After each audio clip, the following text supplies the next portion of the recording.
I had a student come in today and said, "Hey, Mr. Gibbons, how you doing?" "Doing fine." "Hey, Mr. Gibbons, what do you think of Bob Ross?"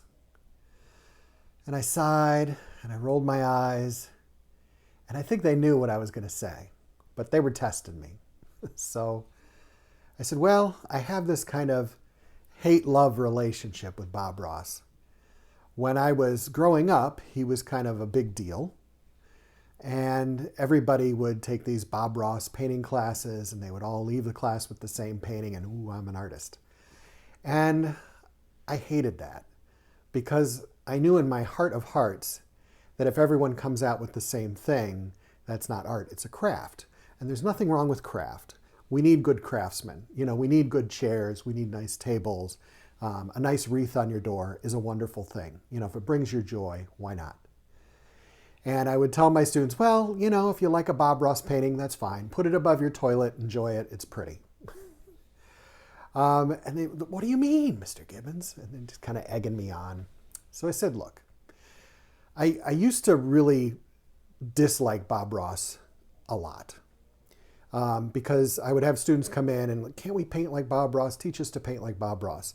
And that was not where my heart was. And I knew for my students, I wanted them to express their individuality. I wanted them to create works of art that was connected to themselves. And Bob Ross paintings, as pretty as they are, express nothing about Bob Ross. And they don't say anything about the world.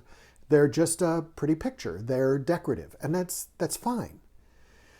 But if I'm going to have my students do a work of art, I need it to be personal, I need it to be expressive, I need it to say something, that a work of art is more than just the image or the thing, that it's communicating more on some level.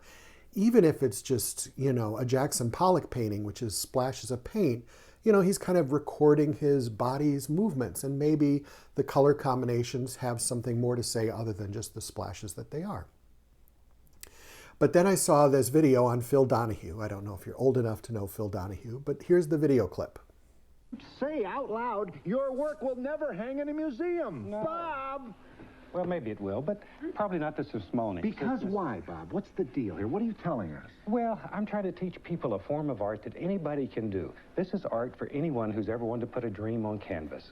It's not traditional art, it's not fine art, and I don't try to tell anybody it is. And that gave me some respect for Bob.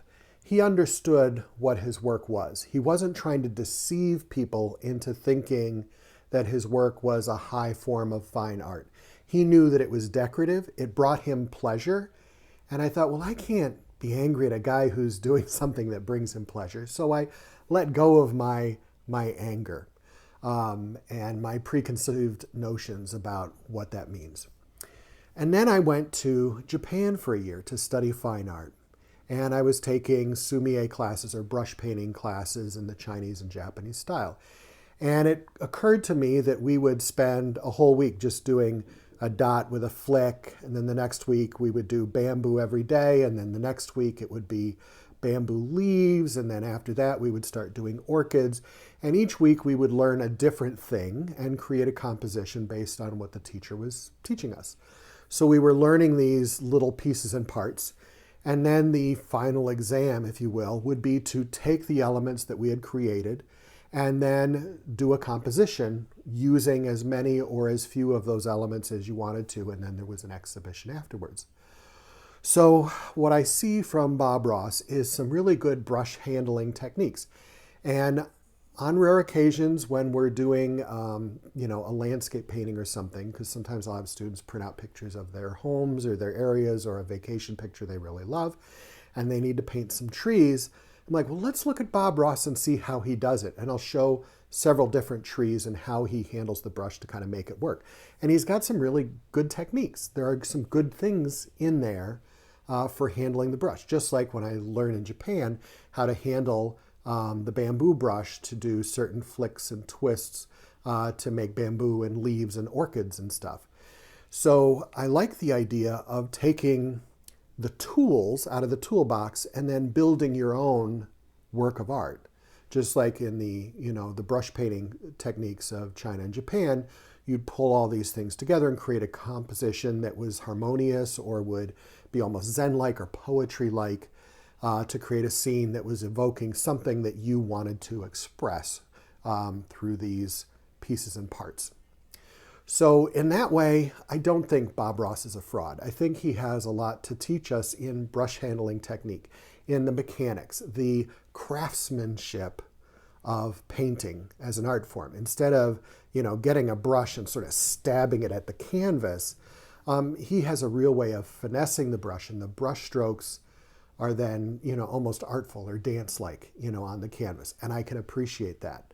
When I look at my own paintings, my experience in Japan comes through in my paintings. When you get very close, you can see the finesse that I'm using in my brushwork, and it's very calligraphic. So it comes through. It's part of me now.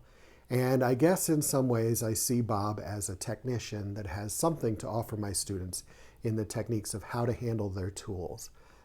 Just like my dad would show me how to use a saw, a miter box, or a drill, Bob Ross can show us how to use a fan brush, a pointed brush, a filbert, whatever it is that we need to use to get what it is in our heads out onto canvas and to paint happy little trees and fluffy little clouds. So that's what I see and how I feel about Bob Ross today.